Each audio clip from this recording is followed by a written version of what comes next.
Hey guys, what's up? I am back for my final full ideal versus predictive Seattle Seahawks mock draft. We will be doing two drafts here today. One ideal, one is what I think John, Mike, Kubiak, and the rest of the gang will do. This is the final one. This is going up the day of the draft. I'm recording it the night before, but you guys will see this the day of the draft or afterwards. This is not my final ideal versus predictive mock draft for this year or for this draft cycle. I will be after day one.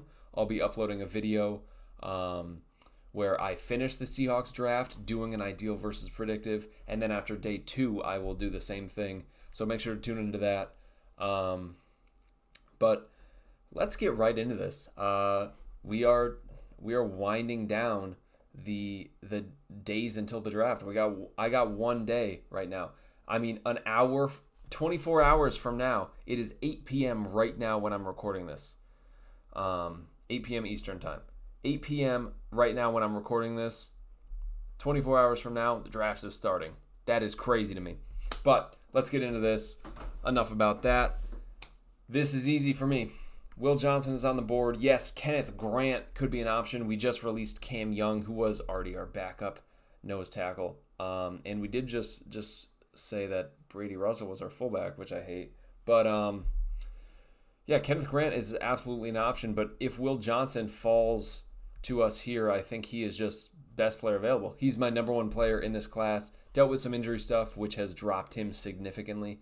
But looking at this scheme, he is perfect for a Mike Macdonald scheme. He's in Michigan, which they use the same exact scheme that Mike does, so he's already familiar with it. So he could jump right in year one and be a really good player in this scheme, a really good fit for us.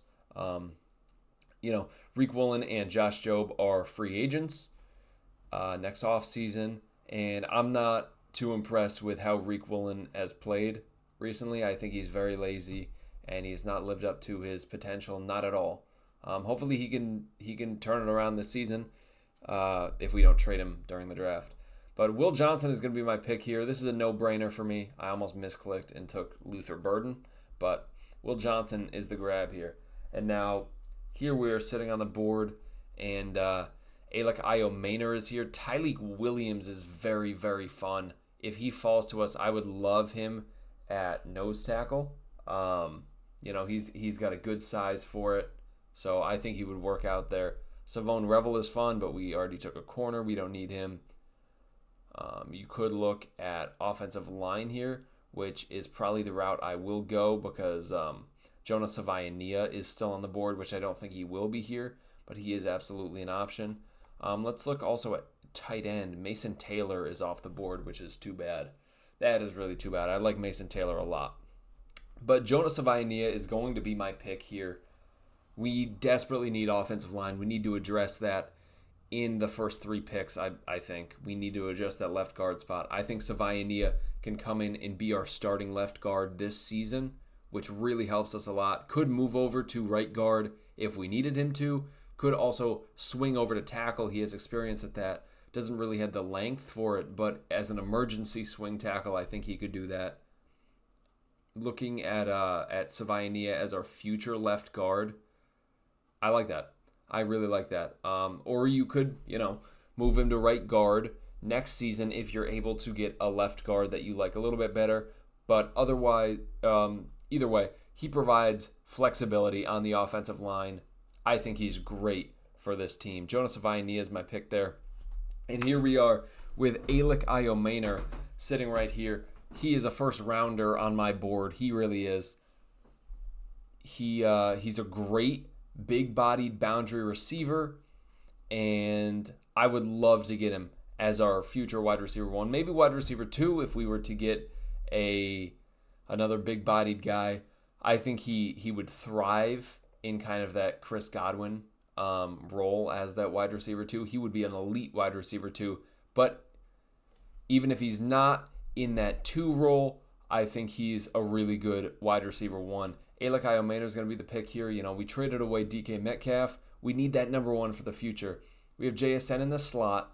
We have Cooper Kupp for right now. We have Marcus Valdez-Scantling to be that deep threat.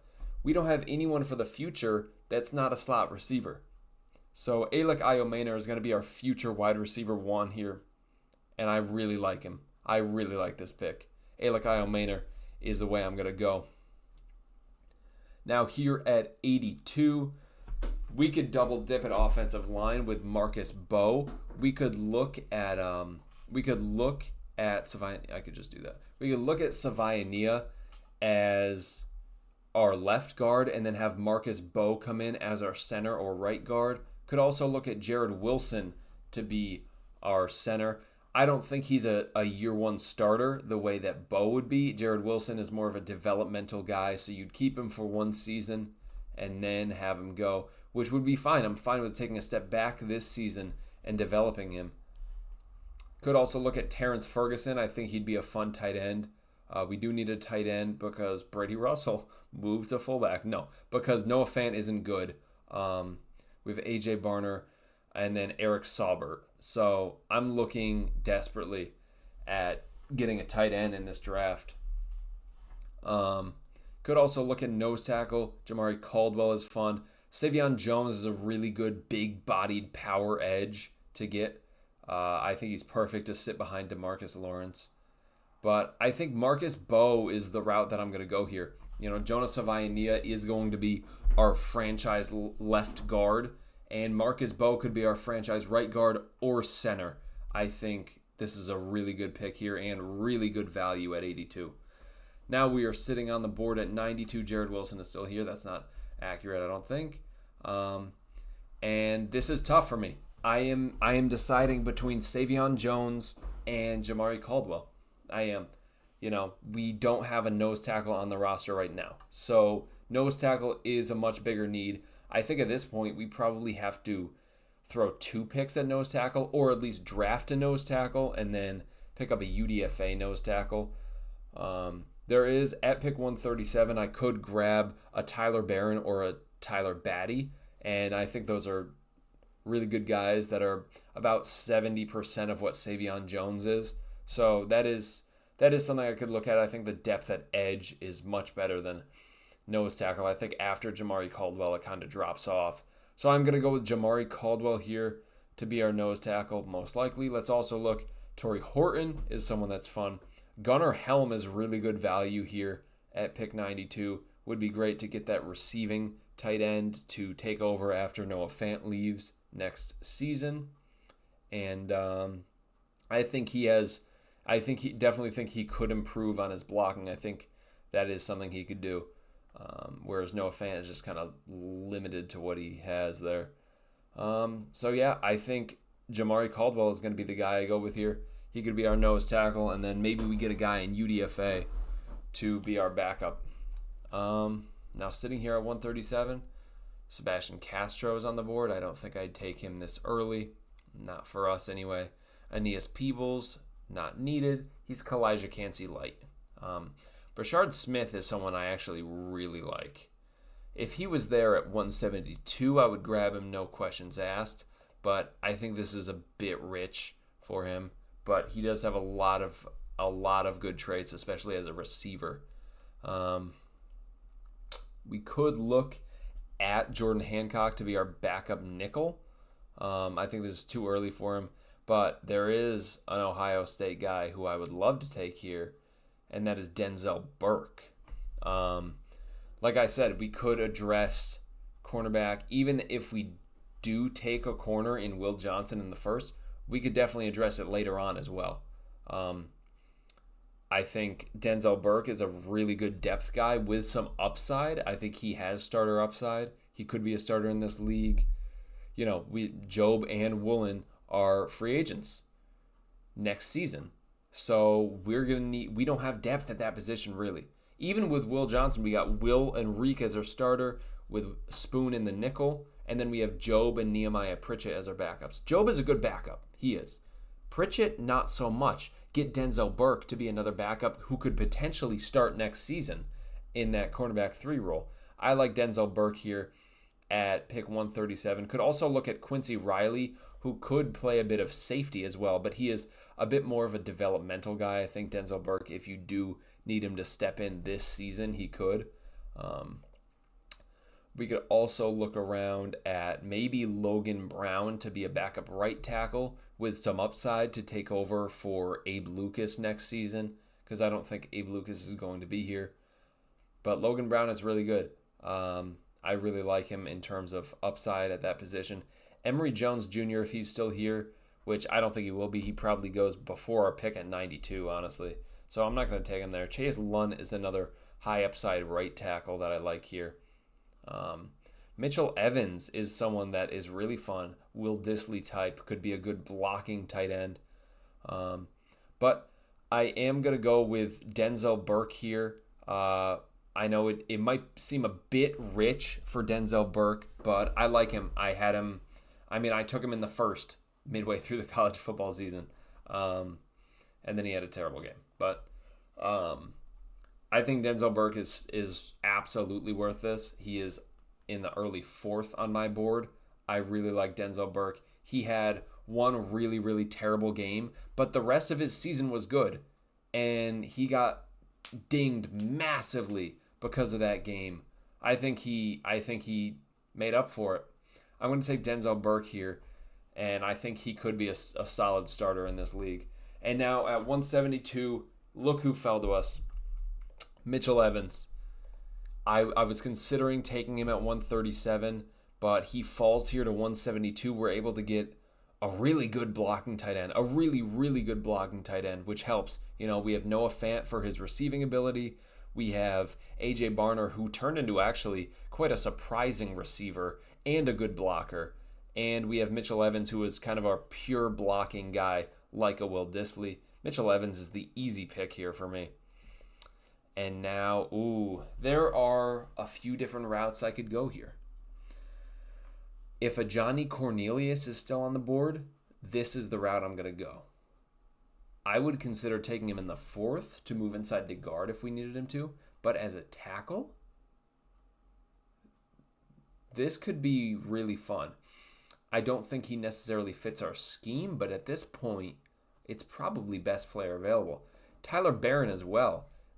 He's a big-bodied edge. He's not really that power edge, but he is bigger in terms of size. So he is someone that I could look at here. Could also look at Malachi Moore. This is really good value for him at safety. I think he's a starting caliber safety in the league. Deontay Walker, I don't think he's draftable. Let's see here. We could also look at Tyler Cooper to be a backup left guard. I think he's perfect for an outside zone running scheme. Cody Simon, I have him as a 4th rounder. This is probably the best player available for me would be Cody Simon. We do need a backup linebacker. We have Tyrese Knight and Ernest Jones to start, but our backup is Drake Thomas. And I don't like Drake Thomas as our 3rd linebacker. I really want to get a better backup, and I think Cody Simon provides that. It is tough passing on a Johnny Cornelius, but as I mentioned, doesn't quite fit our scheme at right tackle. And Tyler Barron is fun, but doesn't have that power that I'm looking for to, if he did have that, I would take him over Cody Simon. But Cody Simon is going to be the pick here at 175. That's really good value for him on my board. Now we're sitting here at 223, and Dylan Gabriel. Look, I don't want to take a quarterback, but if Dylan Gabriel is on the board in the 7th, you have to take a swing on him, right? I mean, you could move off of him before the season even starts, and it doesn't matter. What are you guys bargaining at? You can move off of him before the season starts, and it doesn't matter because it was a 7th round pick. I think it's incredibly unlikely, so I don't think I'm going to do it. But that is something to note. If he falls here, I think you got to jump on that.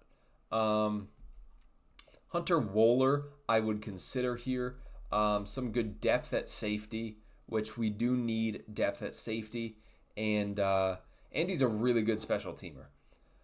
I'm also looking at Ricky White, though. You know what? He ran a 4.4 at his pro day, which is a lot better than what he ran at the combine.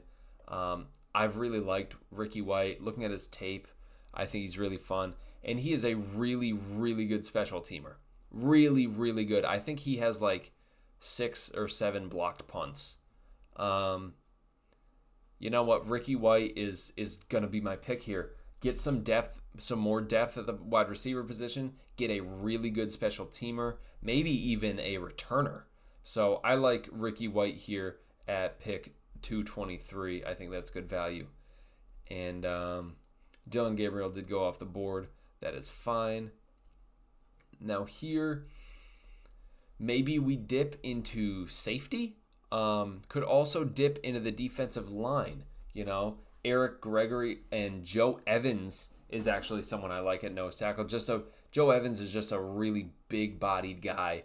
Just kind of sit in there against the run. Eric Gregory is also fun, but you know, we released Cam Young, and so I think we're going to need 2 nose tackles. Why leave it up to chance in UDFA when you could take Nazir Stackhouse here? You know, you have Jamari Caldwell, who is actually a decent pass rusher from the nose tackle position and really solid against the run, and then you get Nazir Stackhouse to back him up. Just a big guy to plug in there.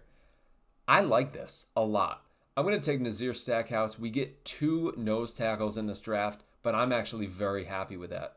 So going through here, you know, we have Will Johnson to be our cornerback 1 of the future.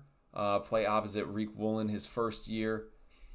And then we'll see what happens after that. Jonah Savaiania would be our franchise left guard, I believe, with an emergency swing over at tackle if we need him to.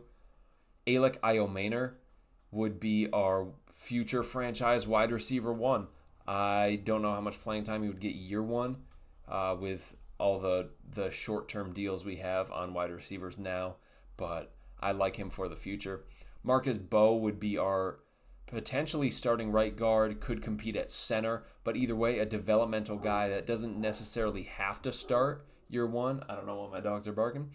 Doesn't necessarily have to start year 1, but he's a good developmental guy to play either either center or right guard for us going forward.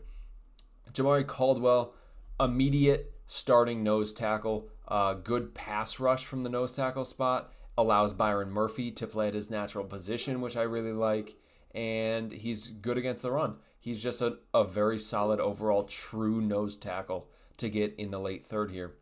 Denzel Burke, I talked about him at length. He's a very solid cornerback. I think he has starting potential in the NFL. I think he has a solid floor with where he's at. And, you know, people dinged him a lot. I mean, having him at 216 is insane to me. He's worth a 4th round pick. I truly believe that. Would give us really good depth at the cornerback position and could potentially start when Job leaves next season. Mitchell Evans, really good blocking tight end, would be a really fun tight end 3. I'm assuming we're going to carry 4 tight ends on this roster. We do have Fant, Barner, and Eric Saubert on our team right now. Mitchell Evans could take that tight end 3 role, with Saubert being a special teamer. Cody Simon, backup linebacker. I think this is tremendous value for him. I have him in the 4th. I think Cody Simon is just a great grab here to be our linebacker 3, so that if one of our linebackers goes down, we're not just screwed for the season. Ricky White, getting some depth at wide receiver, and we do have a lot of guys on short-term contracts, so going forward could be some great depth, or potentially a wide receiver 3 or 4. I think that's a bit of a stretch, but, you know, to have him start, but as the wide receiver 4, I think that's fitting for sure. What are y'all barking at? For real. Just like lingering barks for 5 to 10 minutes, you know? And then Nazir Stackhouse we take as our final nose tackle. Just to be backup, we released Cam Young today as I'm recording this. It'll be yesterday when y'all see this, or even sooner, even further back. I don't know. But Nazir Stackhouse, backup nose tackle. I like that. Now we're going to go over, let me actually say that I almost hit new mock draft. That would have sucked. And then let me go over And this is going to be my predictive. This is what I think will happen. So let's go in here. So what I think will happen, let's see. Mikael Williams is not on the board. Kenneth Grant is on the board, so I think he is an option. But it seems like what's going to happen is Gray Zabel. That seems like the consensus here, but it also seems like we might really want to trade down. There's no one here that I'd trade down with. Let's just do a quick refresh, because there have to be better trade candidates than that. And the Houston Texans are a good one. So Gray Zabel is on the board. We could potentially trade back for him. I'm gonna see what can we get for value. We're not gonna get that, but we could maybe move up with 92. Couldn't move up with the fourth, but moving up from 92, getting back into the second, maybe getting a future fourth. Well, a future fourth. I'll throw in a future sixth from Cleveland, which is probably going to be a high sixth. And then let's move back with the Texans. And now we're sitting on the board, and Gray Zabel is a really good pick here. We moved from the late third into the late second, got a future fourth, and I really like this. We could take the player that we would have taken at 18. It seems like Gray Zabel is going to be the pick. He could come in here and start at left guard for us, which he probably would do, or he could play center. Either or, I think he has a really, really high floor, and that rhymed.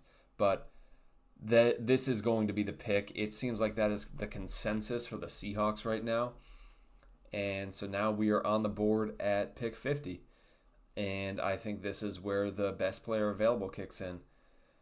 You know, we could look at... let's see here. I think Jared Wilson is a possibility if we don't take Gray Zabel. Braden Swinson is certainly fun.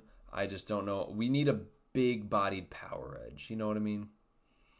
A big-bodied power edge. I think actually Carson Schwessinger could be an interesting option, even though we do have both of our starting linebackers figured out now. I think Darian Porter is a tremendous fit in a zone scheme. Darian Porter might actually be where I go here. You know, we do need a cornerback one of the future. Reek Woolen is lazy. We don't have depth at that position going forward. I think Darian Porter is actually going to be where I go here at pick 50 for the Seahawks. Kevin Winston went off the board. Okay. Well, that's all right. He was probably going to be my next pick. So Kevin Winston went off the board. That's fine, because Andrew Makuba actually really fits this scheme. I think he does. He's very, very versatile, so I do think he fits this scheme a lot. But we're also looking at Ariante Ursary here. You know, if we draft Zabel to play center and Ariante Ursary is here at 52, he is probably best player available, could be our future franchise right tackle. With Abe Lucas leaving next season and with his injury stuff, he could step in as the backup if we need him to, but could be our starting left guard for right now. I think Ariante Ursary is going to be the pick here, and I think John will value him more because he's being looked at as a tackle, and so I think that is a great pick there. Now we're on the board at 58, and at this point is where I'm going to take Andrew Makuba. Like I said, he fits this scheme great with his versatility. We do need a third safety, and Kobe Bryant is a free agent next offseason. So Andrew Makuba is a really good guy to get here as our third safety for right now, and then could be our starting safety going forward for the long run. What are you barking at again? Come on, bro. This dude, I swear, he barks, he waits. He waits. I'm telling you. He waits. You could hear it in every video. He waits until I start, and then he barks.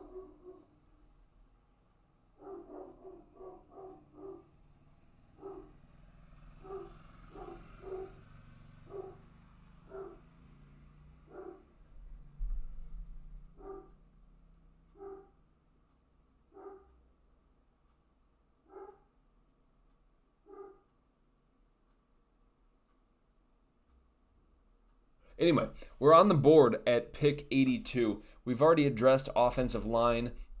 I don't know if John is going to touch offensive line again, maybe in the 7th round to get some depth at that position. But we got our starting center and left guard with the potential right tackle of the future. We have a cornerback and safety. I think secondary is good, aside from maybe a corner later on for depth. So looking here, I think Terrence Ferguson would be a really fun pick. He is a really, really solid receiving tight end. I think he could be a solid blocking tight end in the league, but really you look at him as a chain mover. And Kubiak really loves to use tight ends, so Terrence Ferguson could be the route I go here. But Gunnar Helm is also on the board. Gunnar Helm is on the board here, and so you look at him as a receiver. He is one of the best receiving tight ends in this class. He's really good after the catch, and I do think he has room to grow as a blocker. So I'm going to go with Gunnar Helm here at pick 82, I think. Let me look, because we don't have another third, so I want to make sure I'm taking someone that I really like here. You could lean to maybe a developmental offensive lineman. I think that might be a reach. You could lean to Jordan Phillips to play nose tackle, or Jamari Caldwell here. You could also look at wide receiver. Savion Williams could be a fun pick here to get a bigger-bodied wide receiver on this team. Torrey Horton is someone I really do like. But I do think it's going to be Gunnar Helm, the tight end out of Texas. I think, people have dropped him way too much. I don't like it. Now at 137, let's see here. I have heard some things that the Seahawks might be looking to trade K9 or Sharp. So Brashard Smith could actually be someone that makes sense as kind of a backup running back for us. He is a really good receiving back. I don't know if I see it here in this situation. I still don't think he's worth that pick. I do have him pretty high, but I don't think he's worth this pick in terms of like what we need right now. I just don't know if he's worth it. You look at wide receiver though, and Ty Felton is on the board. This is the route I should go. Ty Felton being on the board, he is a really good receiver. He's a really good receiver. He's just a standout receiver. I think he would be a good Lockett replacement. You don't look at him as that DK replacement, but as a Lockett replacement, I think he's really, really fun to give us depth in this wide receiver group for right now, and could be a wide receiver 3 for the future. I think he has tremendous upside, and I think he is worth a 3rd-round pick. So if he's here in the 4th round, Ty Felton is going to be the route that I go here. That's just great value, and I think we'll value that as well. Now here, I think I'm going to double dip at wide receiver. This is predictive, of course. We might not do this, but I think John probably wants to attempt to get his DK Metcalf. Dante Thornton has the upside for that. You get Ty Felton, a solid wide receiver that can help you now. Now get the really high upside receiver that, you don't, if he fails, it's fine. You already took another receiver, so you're good. But if he works out, oh man, are you good. Dante Thornton would give us that potential DK Metcalf. I'm going to take Dante Thornton here at 172. I think that's good value for him. And now do I take Quinn Sewers? Look, I really don't think we take a quarterback. We signed Drew Lock. We are openly trying to trade Howell, so we could take a 3rd QB on. Quinn Ewers is a John Schneider type of guy, I think. I think his I think he could fit this scheme a little bit. I don't know. I don't have him draftable, but Quinn Sewers being here, I think could be very intriguing for John. and I think it might be hard for him to pass up on Quinn Ewers.